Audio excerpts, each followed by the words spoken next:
Croke Park, more affectionately known these days as Croker, situated here in Dublin's Jones's Road, has been the host stadium to our Gaelic games for more than a century now. Starting out from humble beginnings in the early 1900s, when the spectators watched the games from a grassy bank surrounding its perimeter, which was one small stand erected at the lower corner. All-Ireland hurling final day, as usual, brought the crowds to Croke Park, Dublin, from all over Ireland and from other centres too. From morning, a stream of people filed to the gates for the big game. The happy group, keen to see the best in hurling between the Wexford men and the Galway men. For weeks, talk of the country had been who would wear the hurling crown, and now on September 4, the answer was to be provided. Known also by its Gaelic term of Park and Croquet, it set itself up as a model to our Gaelic games, field athletics, music, and the Irish language, or Chum na Gaeilge. And as it grew in popularity through the centuries, other sports began to move under its administration also.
Chasty strides through to produce still another point for the Munster. 2 minutes to go. Here it comes. Larry Guinan to Seamus Power. He shoots. It's a goal. The equaliser. The day is saved for Waterford.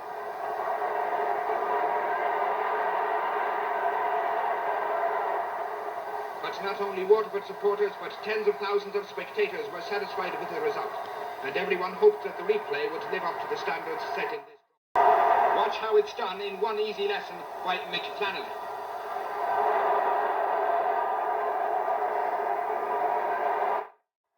Here's the final score of the game.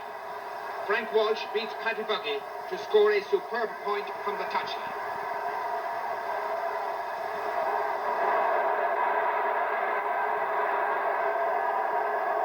Kilkenny never give up. Dwyer passes the close free to Clancy, but Sean sends Kilkenny's last chance inches wide. And so the second epic game came to an end, with Waterford the winners by 3 goals and 12 points to 1 goal and 10 points. The Waterford supporters, who had waited impatiently since their last All-Ireland victory 11 years before, cheered their team off the field and gave their captain, Frank Walsh, a tumultuous and well-merited ovation when he received the cup which he had done so much to win.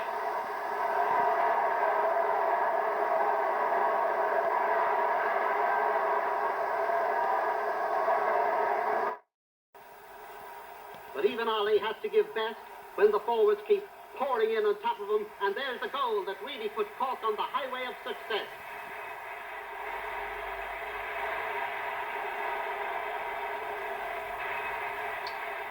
Yes, Cork were back in Croke Park in earnest now. Their tails were up, as they say, and the young lads from the rebel county were really worrying the Kilkenny men now.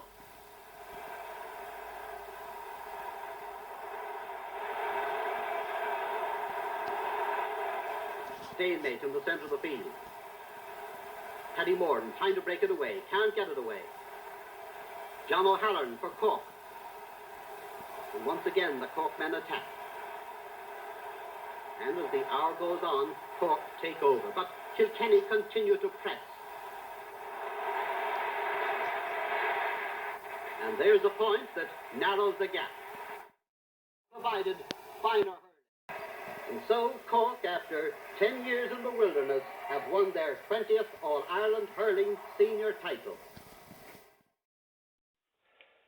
In the early years of the association, attendances were not big in numbers. Perhaps 5, 8 or 10,000 would be considered a good crowd, resulting from the method of transport used at that particular time. The horse and brake wagon was the usual way for teams and spectators to get to games. Bicycles were also used. People also came on foot. And towards the end of the 1940s, an open back lorry was a regular sight on the roads of the country, travelling to and from matches. The men from Wexford. Wexford in their purple jerseys with yellow shoulders. Wexford, the side that nobody gave a second thought to at the beginning of the championship, but the side that won in Leinster and qualified for this final against Tipperary, bidding to make Gaelic history, bidding indeed for their 21st All-Ireland title, and of course their rightful back, John Doyle, bidding for his 8th title to equal the record of the mighty Christy Ring. Here's John McKenna coming through. He passes to Tom Ryan, and Tipperary go into the lead for the 3rd time. Hodge Keogh scores for Wexford. The teams are level yet again. Donny Neelan, the hero of so many past victories, puts Tipperary 1 point in front after the all-important stage.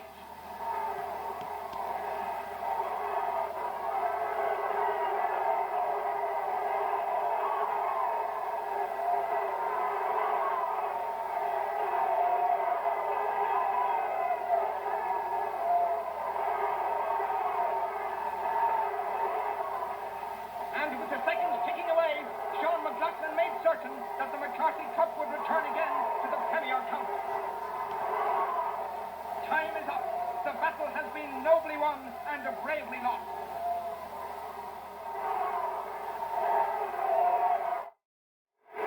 A truly great day for Tipperary and for John Doyle, and of course too for the captain, Jimmy Doyle. History has also informed us that attendance has increased considerably with the construction of the Cusick stand towards the end of the 1930s.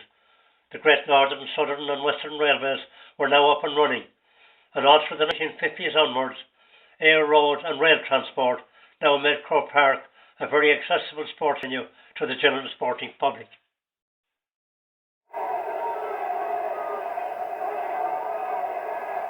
It's all no use.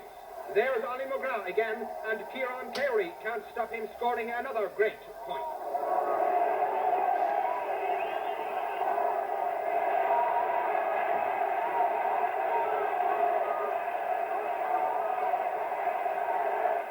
Although Wexford were now 10 points in front, the siege of the Tipperary goalmouth was not lifted.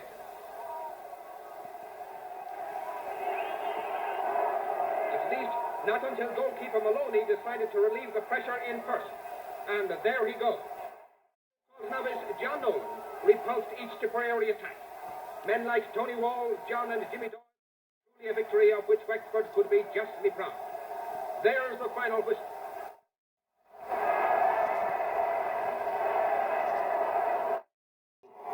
They're still attacking. Dick Blanchfield takes a nice shot and sends it over the bar. 3-8 to 2-6. And the Kilkenny men 5 points ahead. Jimmy Doyle scores the last score in the game for Tipperary, a point. And it's 3-8 to 2-7 as time is nearly up. 45 years since Kilkenny beat Tipperary in an All-Ireland final. And here it is, the final whistle, and Kilkenny are the winners. Their 16th All-Ireland title. And the crowd, of course, very happy with themselves, with their Kilkenny supporters. Maybe not so happy if they're from Tipperary. But a fine game, an exciting game, and here come the victorious Kilkenny team to take their well-deserved trophy. The Liam McCarthy Cup. The cup now in the hands of Captain Jim Tracy, and Jim, the happiest man in Kilkenny, are out of it. The enjoyment that those games brought to us was an experience in itself. The great rivalry between Dublin and Kerry in the football championship, or the nail-biting scores of Kilkenny, Cork, Wexford and Tipperary, not to mention the roaring crowd. and as I've so often heard people remark, if one of these fellas doesn't get you, the other one will. And when the Hogan stand was inaugurated for the 1959 All-Ireland hurling final between Waterford and Kilkenny, the floodgates were now truly open.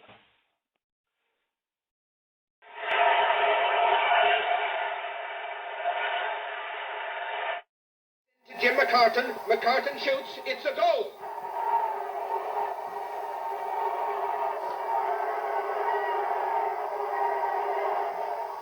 Only 90 seconds later, a clearance comes to Paddy Doherty again. Paddy kicks over to Sean O'Neill. Another goal. Down's great fight back puts them in the lead.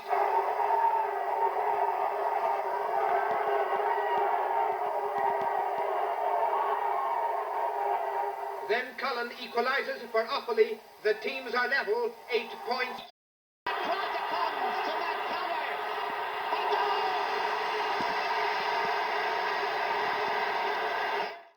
Here's Cyril Dunn to give Galway a 2-point lead. Now the destruction of the Kerry challenge started in earnest. Christy Tyrrell to Matthew McDonough. Another point.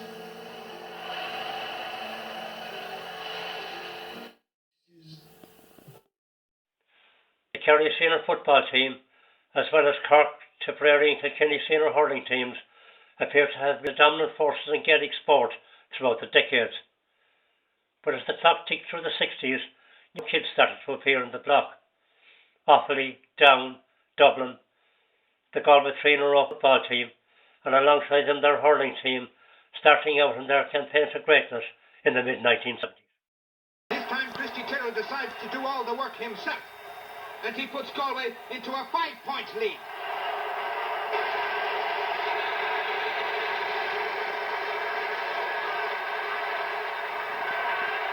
Mick O'Connell restores a little hope to Kingdom followers with this point. To Meads, 7 points.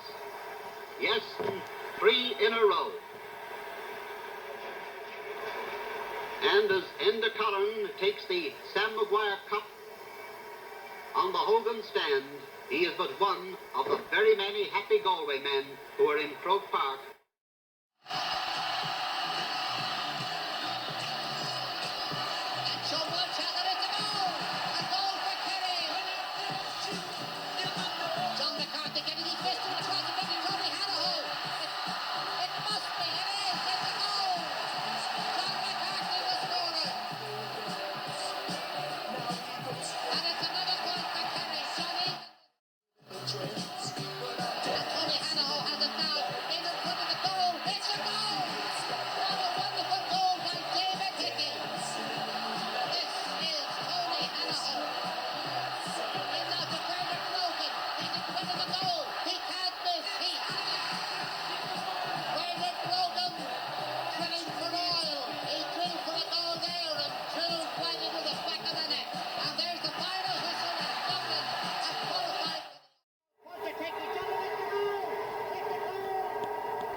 Get him first.